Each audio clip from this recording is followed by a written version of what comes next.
जय हिंद साथियों, welcome to Pandit class. 18 नवंबर के करंट अफेयर के साथ हम फिर से वापस आ गए हैं, यानी कि हमारा टॉपिक है करंट अफेयर का। और अगर आप हमारे चैनल पे न्यू हैं तो चैनल को सब्सक्राइब कीजिए, दोस्तों के साथ शेयर कीजिए ताकि उन तक भी ये जो इन्फॉर्मेशन है पहुंच सके। और चलो स्टार्ट करते हैं फिर। पहला पॉइंट हमारा क्या है करंट अफेयर का, दिल्ली के नए मेयर कौन बने हैं। क्वेश्चन ये पूछ सकता है कि जो दिल्ली के हाल फिलहाल में जो न्यू मेयर बने हैं वो किसे बनाया गया है, तो वो महेश खींची को बनाया गया है। किसे? महेश खींची को दिल्ली के न्यू मेयर के रूप में नियुक्त किया गया है। हम यहाँ दिल्ली की अगर बात करें तो दिल्ली में जो अभी सीएम है वो कौन है? आतिशी जी सीएम है। और दिल्ली की जो स्थापना हुआ था, यानी कि दिल्ली का गठन ये कब हुआ था? 1911 में दिल्ली का गठन हुआ। और दिल्ली को यूनियन टेरिटरी के रूप में कब बनाया? 1956 को। दिल्ली में जो लोकसभा सीटें हैं वो 7 है और जो राज्यसभा सीट है वो 3 है। और विधानसभा की अगर बात करें तो विधानसभा में 70 सीटें हैं। अगर हम यहाँ पे बात करें रिसर्च सेंटर की, दिल्ली में कौन कौन से रिसर्च सेंटर है, तो कृषि अनुसंधान है, ट्रैक्टर रिसर्च सेंटर भी यहीं पर है। और अगर हम बात करें दिल्ली में और क्या क्या चीज़ें हैं, तो वैसे दिल्ली में तो बहुत सारी चीज़ें हैं, जैसे लाल किला है, राष्ट्रपति भवन है, जमा मस्जिद है, इंडिया गेट है। और जो आर्मी, एयरफोर्स और नेवी, इन तीनों का जो हेड क्वार्टर है वो भी कहाँ है? दिल्ली में है। और दिल्ली किस नदी के किनारे पे है? तो यमुना नदी के किनारे पे दिल्ली है। ठीक है, तो ये तो था दिल्ली का। नेक्स्ट पॉइंट है, भारत के विदेश मंत्री जो जयशंकर है, कौन? जयशंकर। भारत के जो विदेश मंत्री है जयशंकर, उन्होंने कौन सी पुस्तक लिखी है? तो उन्होंने जो पुस्तक लिखी है वो है व्हाट भारत मैटर। हिंदी में इसे कहते हैं भारत क्यों मायने रखता है, यानी भारत की इम्पोर्टेंस बताया गया है उस बुक में। और उसका नाम क्या है? भारत क्यों मायने रखता है। ये जो विदेश मंत्री है जयशंकर जी, अभी ये हाल में ही पाकिस्तान गए थे। और इससे पहले जो गए थे वो कौन गए थे? सुषमा स्वराज। वो कब गई थी? 2015 में। और अभी कौन गए? जयशंकर। 9 साल बाद पूरे गए ये पाकिस्तान। और क्यों गए थे ये पाकिस्तान? तो SCO जो सिंघाई कोऑपरेशन ऑर्गेनाइजेशन है उसके काम से गए थे ये।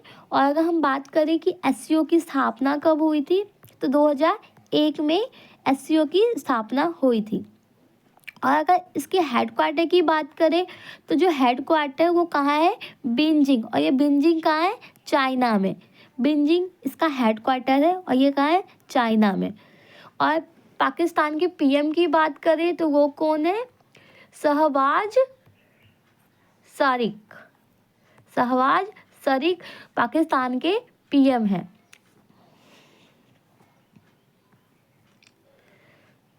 नेक्स्ट पॉइंट है, उत्तर प्रदेश का प्रथम तंबाकू मुक्त ग्राम पंचायत किसे बनाया गया है, यानी कि बिल्कुल ही वहाँ पे तंबाकू फ्री बन गया है, कोई तंबाकू का सेवन नहीं करता वहाँ।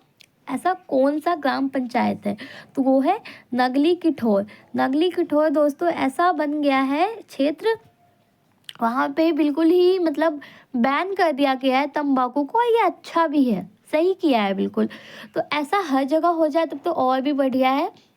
तो ये जो क्षेत्र है कौन सा है, कौन सा ग्राम पंचायत है? नगली किठौर को उत्तर प्रदेश का प्रथम तंबाकू मुक्त ग्राम पंचायत नियुक्त किया गया है।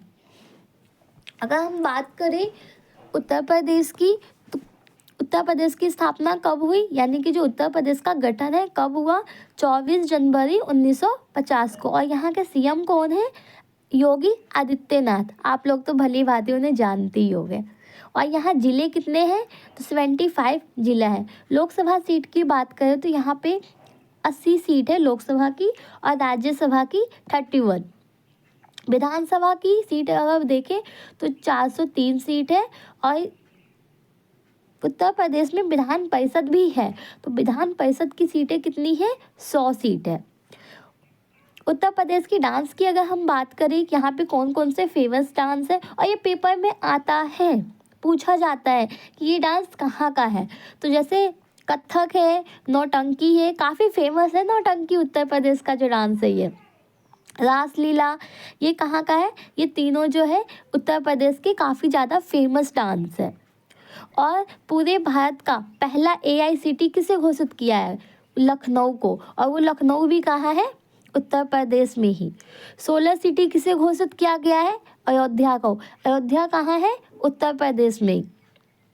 नेशनल पार्क की अगर हम बात करें तो दुधवा नेशनल पार्क है, जो कि कहाँ है? उत्तर प्रदेश में।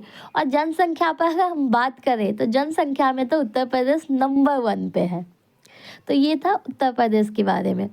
अब नेक्स्ट, UN हैबिटेट और संघाई नगर पालिका द्वारा सतत विकास के लिए संयुक्त राष्ट्र पुरस्कार भारत के किस शहर को मिला है? तो भारत के शहर की अगर हम बात करें तो तिरुवनंतपुरम, और ये कहाँ पे है? ये केरल में है। ठीक है। और केरल की अगर हम वहाँ के CM की बात करें तो CM कौन है? पिनराई विजयन। और गवर्नर की बात करें तो गवर्नर कौन है वहाँ पे? आरिफ मोहम्मद खान। केरल में लोकसभा सीटें कितनी है? 20, और राज्यसभा 9। सबसे ज़्यादा जो साक्षरता पाया गया है वो केरल में ही पाया गया है, सबसे ज़्यादा साक्षरता। वहाँ के सभी लोग पढ़े लिखे हैं केरल के। और अगर सबसे कम साक्षरता की हम बात करें तो वो कौन सा स्टेट है? बिहार। बिहार में बहुत कम पढ़े लिखे हैं। और अगर हम लिंग अनुपात की बात करें, सबसे ज़्यादा लिंग अनुपात तो वो भी कहाँ है? केरल में ही है। और सबसे कम की अगर बात करें तो वो कहाँ है? हरियाणा में। आपने वर्गीज कुरियन का भी नाम सुना होगा, जो श्वेत क्रांति के जनक है। कौन? वर्गीज कुरियन। और वो भी कहाँ से बिलोंग करते थे? केरल से ही। PT ऊषा उड़ान परी, पापा की परी नहीं, उड़न परी का उन्हें उपाधि दिया गया है PT ऊषा को, जो कि रनिंग के लिए थी। अब तो उन्होंने संन्यास ले लिया है। तो उड़ान परी का भी उन्हें खिताब दिया गया है, और ये कहाँ से बिलोंग करती है? केरल से। तो ये था केरल के बारे में। हाँ, श्वेत क्रांति किस लिए था? मिल्क को बढ़ावा देने के लिए, और गुजरात से इसका स्टार्टिंग हुआ था। राष्ट्रीय प्रेस दिवस कब मनाया जाता है? कुछ दिवस है, उसे भी हम देख लेते हैं कि जो डेज है कौन कौन से मनाए जा रहे हैं। अभी नवंबर का भी हम देख लेते हैं इसमें कि कौन कौन से जो नवंबर मंथ में सेलिब्रेट किया गया। तो राष्ट्रीय प्रेस दिवस 16 नवंबर, वर्ल्ड प्रेस दिवस,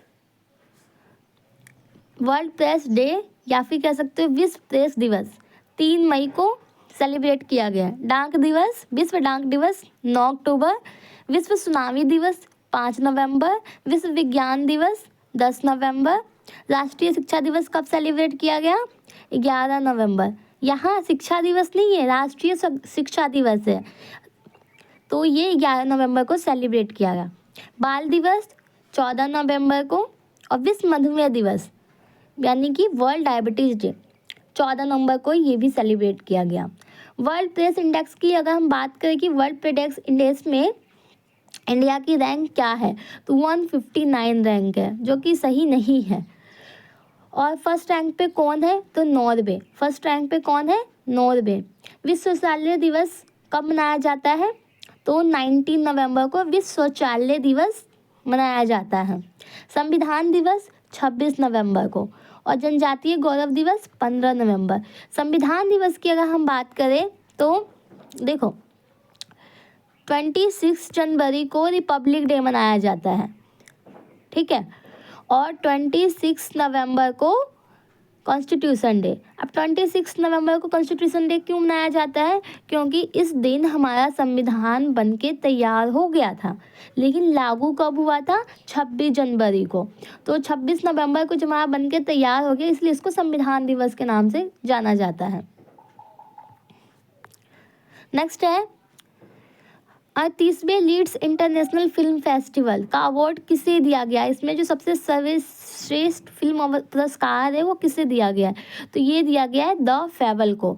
और द फेबल जो मूवी है, मतलब यहाँ जो है द फेबल, इसमें भी किसको दिया गया है? मनोज बाजपेयी को। और ये कहाँ, किस देश में दिया गया है? तो ये इंग्लैंड में दिया गया है। अगर ये क्वेश्चन आता है कि जो सबसे सर्वश्रेष्ठ जो फिल्म पुरस्कार है ऑस्कर है वर्ल्ड का, तो जो वर्ल्ड के लेवल पे जो ऑस्कर अवार्ड है वो किस फिल्म को दिया गया है? तो ये दिया गया है ओपनहाइमर को। और ओपनहाइमर में भी किसे दिया गया है बेस्ट एक्टर का? तो किलियन मर्फी को दिया गया है बेस्ट एक्टर का अवार्ड। और बेस्ट डायरेक्टर का अवार्ड जो दिया गया है वो क्रिस्टोफर नॉलन को दिया गया है। और बेस्ट एक्ट्रेस, देखो बेस्ट एक्टर तो किलियन मर्फी है, और बेस्ट एक्ट्रेस की बात करें तो एमा स्टोन है। 2024 ऑस्कर अवार्ड 2024 बेस्ट एक्ट्रेस किसे दिया गया है? एमा स्टोन को दिया गया है। इंडिया की अगर हम बात करें, ये तो वर्ल्ड के लेवल पे था कि वर्ल्ड में जो सबसे ज़्यादा, मतलब सबसे बड़ा जो अवार्ड होता है वो ऑस्कर है। तो इंडिया के लेवल पे किसकी हुई, कौन है? दादा साहब फाल्के पुरस्कार। कौन है? दादा साहब फाल्के पुरस्कार हाल में ही 2024 मिथुन चक्रवर्ती को दिया गया है। और हम सबसे पहले की बात करें कि सबसे पहले कब दिया गया और किसे दिया गया, तो सबसे पहले 1969 में देविका रानी को ये अवार्ड से सम्मानित किया गया था। बेस्ट मूवी 2024 में किसे माना गया है? तो जवान मूवी को माना गया है। अब हम यहाँ पे कुछ एम्बेसडर हैं, ब्रांड एम्बेसडर, उसकी बात कर लेते हैं कि कौन कौन जो है और किस फील्ड में वो बने हैं। तो पंजाब नेशनल बैंक के ब्रांड एम्बेसडर किसे बनाया गया है? विराट कोहली को। बिसलरी जो है उसका ब्रांड एम्बेसडर कौन बना है? दीपिका पादुकोण। पूमा के कौन बने हैं? नीतीश रेड्डी। एंड जो नीतीश रेड्डी है ये एक क्रिकेटर है, और रियान पराग को बनाया गया है। बोट का किसे बनाया गया है? रणबीर सिंह को। त्रिपुरा पर्यटन का जो ब्रांड एम्बेसडर ये कौन बना है? सौरभ गांगुली। मोटो जीपी इंडिया, इनके जो ब्रांड एम्बेसडर कौन है? शिखर धवन।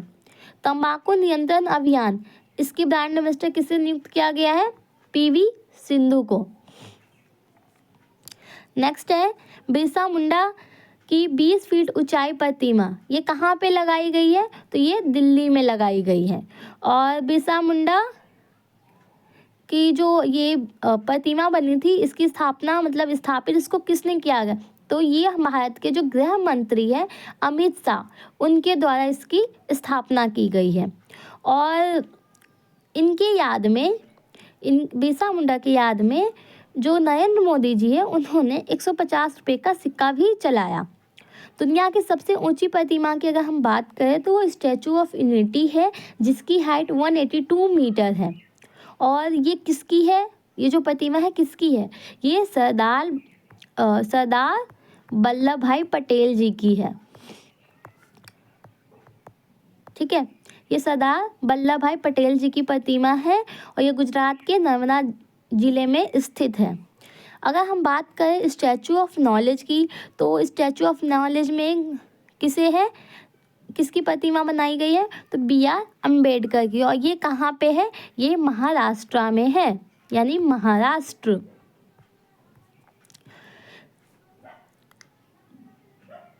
बाली यात्रा उत्सव ओडिशा में सेलिब्रेट किया गया है हाल फिलहाल में ही।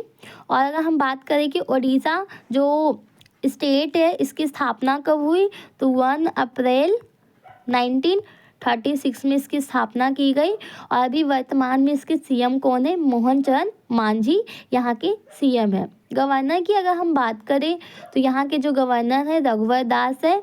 और लोकसभा सीट यहाँ पे कितनी है? तो 21 है। और राज्यसभा सीट 10 है। इसके साथ ही उड़ीसा में और क्या क्या चीज़ें हैं उसे भी यहाँ पे हम पढ़ लेते हैं। भीतरकनिका नेशनल पार्क भी उड़ीसा में ही स्थित है। और यहाँ का डांस कौन सा है? ओडिसी। ये उड़ीसा का डांस है।